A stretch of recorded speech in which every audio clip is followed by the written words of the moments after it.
नमस्कार प्रेक्षकांनो, लग्नानंतर होईलच प्रेम मालिकेमध्ये आपल्याला जबरदस्त ट्विस्ट पाहायला मिळणार आहे। चला तर मग सविस्तर व्हिडिओला सुरुवात करूया। व्हिडिओ आवडल्यास व्हिडिओला लाईक करा, चॅनलला सबस्क्राइब करा। तर मिथुन दादा आता जीवाला म्हणत असतात की या 6 महिन्यामध्ये ना काहीतरी आता मॅजिक होणार आहे। जीवा आता फक्त बघत राहतो। ते पुन्हा म्हणतात की आता बघ, नंदिनीला अपघातामधून कोणी वाचवलं? तू वाचवलं। त्याचबरोबर कसं काय प्रत्येक ठिकाणी हिरो सारखी तुझी एंट्री कशी काय होती? तुझी प्रत्येक वेळेला बस स्टॉप कसं काय तू होऊ शकतो? जीवा विचार कर। तो म्हणत असतो की गावी पण पुजाराने देवळात नावाचा गंध पार्थच्या कपाळाला लावायचं ठरवलं होतं की नाही? नेमका पार्थ खाली वाकला आणि तिच्या नावाचा गंध तुझ्या कपाळाला लागला। त्यावेळेस जीवाला आता तो क्षण आठवतो की कसा काय पार्थ दादा खाली वाकल्यामुळे तो गंध आता त्याच्या कपाळावरती लागलेला असतो। त्यावेळेस गुरुजींनी आशीर्वाद देखील दिलेला असतो की तुमच्या दोघांचा संसार सुखाचा होऊ दे। तर जीवा म्हणलेला असतो की गुरुजी, नवरा मुलगा मी नाहीये, अरे दादा हे घे ना। तो द्यायला लागलेला असतो। त्यावेळेस तिथली मावशी म्हणलेली असते की थांब, ते आता तुझं आहे, तुझ्या नशिबात होतं आणि ते तुला मिळालेलं आहे। त्यावेळेस इकडे मिथुन दादा म्हणत असतात की जीवा काय तुझं युनिव्हर्सल आहे ना, ते तुला ना सतत सांगत असतं की हे सगळं तुझं आहे,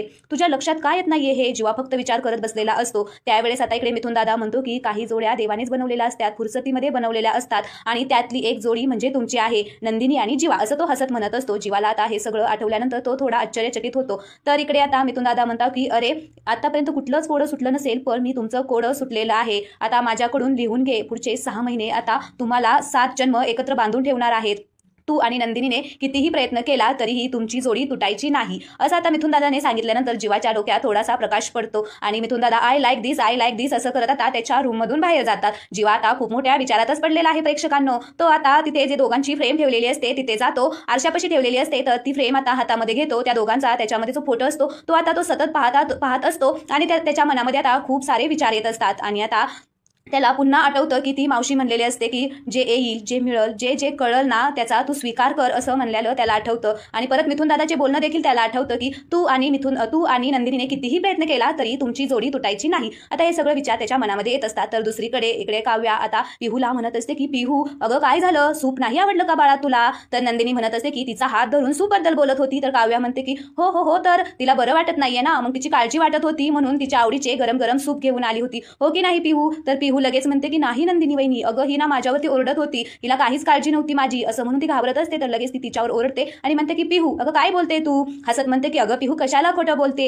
तर नंदिनी म्हणत असते की खोटं बोलण्याची सवय पिहूला नाहीये आणि तुझी काळजी मी दारातूनच बघितली, सरळ तू ओरडत होती तिच्या अंगावरती। तर लगेच रम्या म्हणत असते की अरे बापरे, तू आमचं बोलणं चोरून ऐकत होती नंदिनी। त्यावेळेस नंदिनी लगेच म्हणते की चोरून ऐकायला मी काही कुठली चोरी नाही केली रम्या, आणि आता तू जे काही पिहूशी बोलत होती, ज्या पद्धतीने खोदून तिला प्रश्न विचारत होती ना, त्यावरून तुझ्या मनामध्ये वेगळंच काहीतरी आहे हे मला नक्कीच कळलेलं आहे। लगेच रम्या काय म्हणते, हे बघ तू काहीही वाटेल ते बोलू नकोस, मी असं काहीही बोललेली नाहीये पिहू, मी असं काही बोलले का, असं तिच्यावरती ओरडूनच बोलते। मग आता पिहू खूपच घाबरते, वहिनी म्हणून। तर आता नंदिनी म्हणत असते की पिहू हे बघ तू सूप प्यायलीस ना, जा आता आईकडे जा, असं म्हणून पिहू आता तिथून निघून जाते। तर आता रम्या तिच्या मागे जायला निघते, तर नंदिनी तिचा हात ओढून घेते आणि म्हणत असते की रम्या एवढं खोदून काय विचारत होती ग तिला? तर आता रम्या म्हणते की मी काही वाटेल ते विचारेल तिला, तू कोण मला बोलणारी? रम्या पण काही कमी नाही। तर आता पुन्हा नंदिनी तिला चांगली खडसावूनच सांगते, मी या घरची सून आहे। आणि पिहू एवढी घाबरली होती, एवढी लहान आहे ती, तिच्याशी बोलण्याची ही पद्धत आहे का, तुला कळत नाहीये का? तर रम्या म्हणते की अच्छा आता तू शिकवणार का मला काय पद्धत आहे ते? तुझ्या आधीपासून मी ओळखते तिला, ती जरी लहान असली ना तरी तिचे पराक्रम ना खूपच मोठे आहेत। याआधी तिने काय केलेलं आहे ना हे तुला वेगळं सांगण्याची गरज नाहीये तिला। त्यावेळेस नंदिनी म्हणत असते की तुझ्या बाबतीत ही काही वेगळं नाहीये, आता दोघीही चांगल्याच भांडण करत असतात। तर नंदिनी म्हणत असते की तू ही याआधी काय पराक्रम केलेत ना ते वेगळं सांगण्याची ना काहीच गरज नाहीये। आता इथे रम्याला खूपच राग येतो, ती म्हणते की बास नंदिनी खूपच बोलली, मी ऐकून घेते म्हणून तू काही वाटेल ते बोलू नको आणि माझ्यावरती संशय तर अजिबातच घेऊ नको। तिला फिट्स का आल्या होत्या, नक्की काय झालं होतं हे विचारण्यासाठी मी इथे आली होती। तर आता नंदिनी म्हणत असते की तोच माझा प्रश्न आहे, इतर वेळी पिहूच्या आसपास पण न फिरकणारी आज तिच्यात एवढा का इंटरेस्ट घेतीये? आणि पिहूने खूपच पराक्रम गाजवले म्हणतेस ना, मग तिच्यासाठी सूप घेऊन आली होती प्यायला। आता रम्या खूपच अशी घाबरते। तर नंदिनी म्हणत असते की मला माहितीये गोड बोलून तुला तिच्याकडून काहीतरी काढून घ्यायचं होतं आणि ते तुला शक्य होत नव्हतं म्हणून तू तिचा हात असा गच्च धरला होता। आता रम्या खूपच घाबरलेली असते प्रेक्षकांनो। तर आता इकडे नंदिनी म्हणत असते की तिला फिट्स येण्याचा आणि तुला घाबरण्याचा काय संबंध आहे? काही संबंध असला तर आता इकडे ती म्हणते काय वाटेल ते काय बोलते, माझा संबंध काय असेल? हे बघ मी काहीही केलेलं नाहीये। तर नंदिनी म्हणत असते की केलं नसेल तर ठीक आहे, नाहीतर माझी पद्धत तुला खूपच चांगली माहित आहे। नंदिनी बोलून नाही करून दाखवते आणि जर तू काही केलं असशील तर ते मी नक्की शोधून काढणार, असं म्हणून आता ती रम्याला चांगलीच खडसावत असते आणि आता तिथून निघून जाते। दुसरीकडे आपण पाहतो की इकडे आता जीवा आणि पार्थ आता म्हणजे पार्थ त्याच्या रूममध्ये बसलेला असतो. तर आता तिकडून जीवा येतो आणि म्हणत असतो की दादा अरे हा तुझा शर्ट चुकून माझ्या कपाटामध्ये आला होता, कल्पना ताईने चुकून ठेवला असेल. तर जीवा पार्थ म्हणतो की अरे राहू दे ना, मग माझं तुझं असं कधी मी केलेलं आहे का? जे माझे ते तुझे. तर आता इकडे जीवा म्हणत असतो की आणि जे माझे ते आता तुझे. तर लगेच पार्थ म्हणतो की काय? तर जीवा म्हणतो की अरे मला जेव्हा लागेल ना तेव्हा मागून घेईल मी तुझ्याकडून. तर तो जायला निघतो. तो पार्थ म्हणतो की ए जीवा थांब जरा, बोल माझ्याशी, गप्पा मार. तर जीवा म्हणतो की काम करतोयस ना तू? तर पार्थ म्हणतो की काम काय होत राहील, तुझ्यापेक्षा काही महत्वाचं आहे का काम मला? ए बस असं म्हणून ते दोघेजण बसतात. तर आता ते दोघेजण तिथं बसल्यानंतर आता पार्थ म्हणत असतो की तू बस म्हणतो येतो गप्पा मारायला, पण शेवटचं आपण कधी गप्पा मारलेल्या आहेत आठवते का तुला?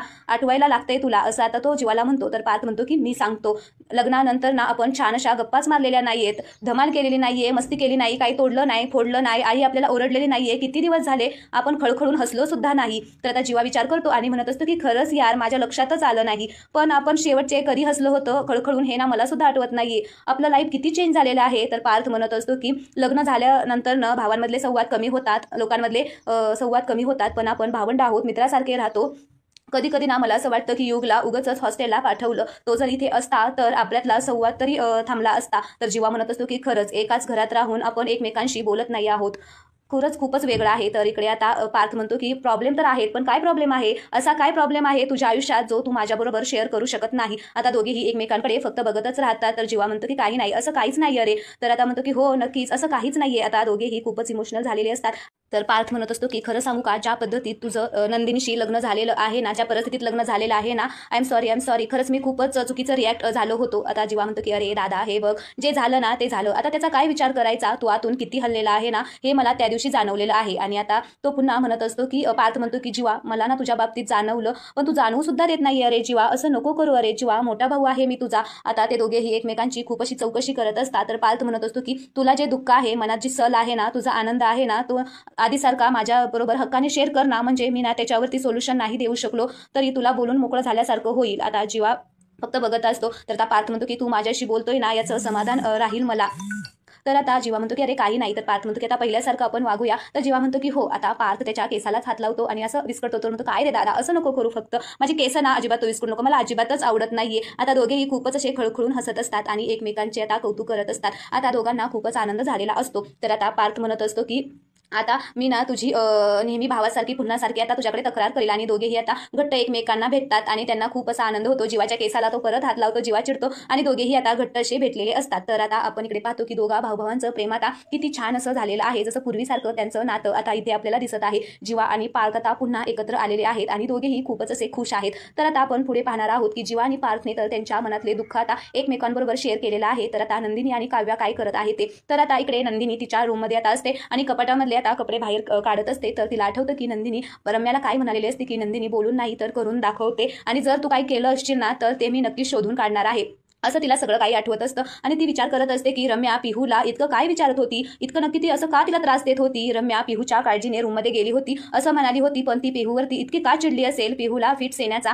रम्याशी तर काही संबंध नसेलच ना, असा विचार करत असताना तिला ती अचानक एक फाईल दिसते आणि ती फाईलवर उचलते. तर त्याच्या खाली तिला डिवोर्सचे पेपर दिसतात. आता ते पेपर पाहून तिला धक्काच बसतो. ते पेपर पाहिले की तिला नेहमी तेच आठवतं की त्या दोघांनी डिवोर्स घेतला, सह्या केल्या, कसं काही ते बोलले, हे सगळं चित्र आता तिच्या समोर येत असतं. आता ते पेपर पाहिल्यामुळे तिला त्रास देखील खूप होत असतो आणि ती विचारातच पडलेली असते. ते पेपर आता ती बाहेर काढते आणि फक्त आता त्या पेपरकडे बघतच बसलेली असते आणि हातामध्ये पेपर घेऊन ती आता तिथे सोप्यावरती म्हणजे चेअर असतात तिथे येऊन बसते आणि डिवोर्स पेपरवरती सही करतानाचा क्षण तिला आठवत असतो. तर तेवढ्यातच आता तिथे पार्थ येतो, तेवढ्यातच तिथे आता जीवा येतो. कधी कधी असं नाव इकडे तिकडे होतात पण तुम्ही समजून घ्या. तर आता तिथे जीवा येतो आणि जीवा आता बेडवरती जो काही पसारा केलेला आहे तो आता पाहतो आणि तो पसारा पाहून त्याला जरा धक्काच बसतो आणि आता तो नंदिनीच्या जवळ जातो आणि तो पसारा पाहून तो आता नंदिनीला विचारत असतो, कारण नंदिनी असा पसारा कधीच बेडवरती ठेवत नाही, त्याच्यामुळे त्याला धक्का बसलेला असतो. तर तो नंदिनीच्या जवळ जातो आणि म्हणत असतो की काय ग, कोणत्या विचारामध्ये हरवलेली आहे. अगं बोलून मोकळं व्हावं माणसाने, बोलल्याने शांत वाटतं आणि समोरच्याशी संवादही घडतो, असं आता जीवा म्हटल्याबरोबरच नंदिनी त्याला लगेचच उत्तर देते. आता उभा राहते आणि म्हणत असते की आत्ता संवाद साधायचा आहे तुम्हाला माहीतच असेल की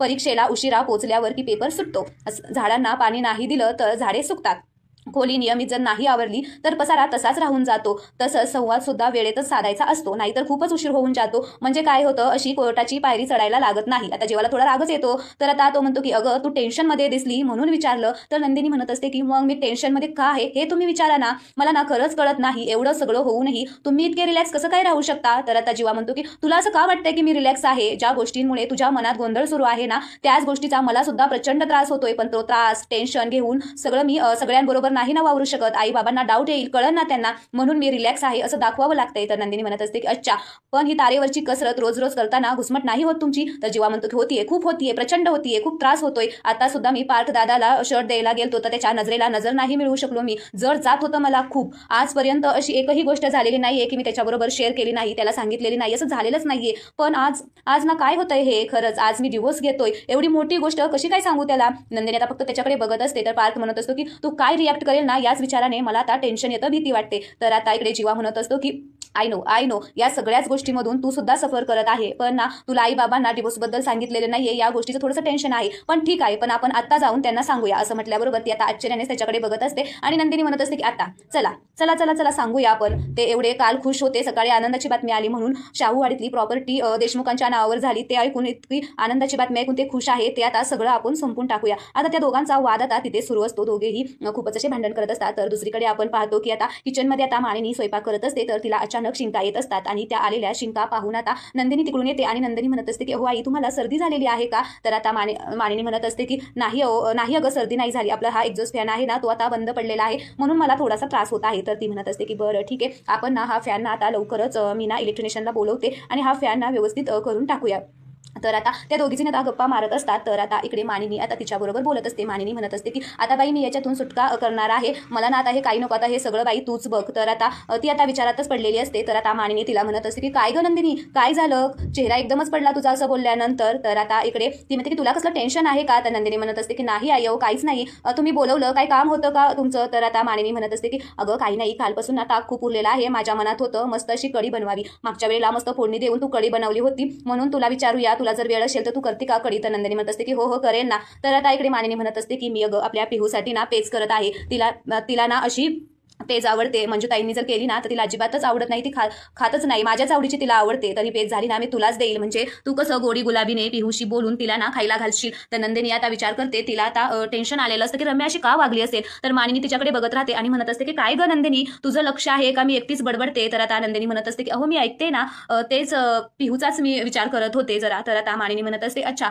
तर आता ती म्हणत असते की मला ना तिची खूपच काळजी वाटते. अहो काय या मुलीने मनामध्ये घेतलंय ना, खरंच काहीच कळत नाहीये. असं काय ऐकलं असेल की आता तिला आपल्याला सांगायचंय पण तिला नीट सांगता सुद्धा येत नाहीये. तिच्या मनामध्ये नेमकं काय टेन्शन सुरू आहे हे जर कळलं ना तर प्रॉब्लेम सॉल्व्ह करता येतील. तर ती म्हणते की हो खरे, पण खरंच तू याच गोष्टीचा विचार करत होती का मध्येच वेगळं काहीतरी गोष्टीचा विचार करत होती. असं म्हटल्याबरोबरच तिला आता आठवतं ते सगळे क्षण, डिवोर्स पेपरवर सही घेतलेलं, शिक्का मारलेला, एकमेकांबद्दलचं सगळं काही आता तिला आठवू लागतं. ती आता खूपच अशी घाबरलेली असते आणि आजचा एपिसोड इथेच संपलेला आहे. तर आता इकडे पुढील भागामध्ये आपण पाहणार आहोत की नंदिनी आता कल्पना ताईंना सांगत असते की रूममध्ये मी ना आनंद निवासचे काही फाईल आणि पेपर ठेवलेले आहेत, तेवढे तू घेऊन ये. आता कल्पना देखील जाते आणि आता ते पेपर घेऊन जायला निघते. आता त्याच्याबरोबर खाली डिवोर्स पेपर देखील असतात. जीवा बाहेर बोलत असतो, तिथूनच आता कल्पना ताई जातात, पण जीवाचं मात्र काहीच लक्ष नसतं. तर आता तिथून आता कल्पना ताई गेल्यानंतर दुसरीकडे आपण पाहतो की इकडे पार्थ आता ती क्रीम पाहून आता विचार करत असतो. त्याच्या ना डोक्यात सतत काव्याचेच विचार येत असतात. तर आता तो म्हणत असतो की आता एकटेपणाची सवय आता करून घ्यायला हवी. काव्या नाही येत ना तेव्हा ही चांगली संधी आहे. मी आता आईशी बोलतो. आता आई इथे आता डायनिंग टेबलवरती काम करत बसलेली असते. तिथेच आता कल्पना येते, ते सगळे फाईल घेऊन येते आणि आता तिथेच ठेवते. तर आता ती मानिनी ताई आता ती फाईल बघते. आता त्याच्याच खाली डिवोर्स पेपर आहेत. आता ते दिसेल का तिला हे आपल्याला येणाऱ्या एपिसोडमध्ये पाहायला मिळणार आहे. चला तर आपण आता येथेच थांबूया, भेटूया उद्या नवीन व्हिडिओमध्ये. तोपर्यंत काळजी घ्या, मस्त राहा, धन्यवाद. काही जर चुकलं असेल थोडंसं तर इकडे तिकडे समजून घ्या, कारण मी तुम्हाला पूर्ण एपिसोड व्यवस्थित सांगितलेला आहे. थोडंसं नावामध्ये किंवा थोडंसं इकडे तिकडे झालं असेल तर समजून घ्या. धन्यवाद.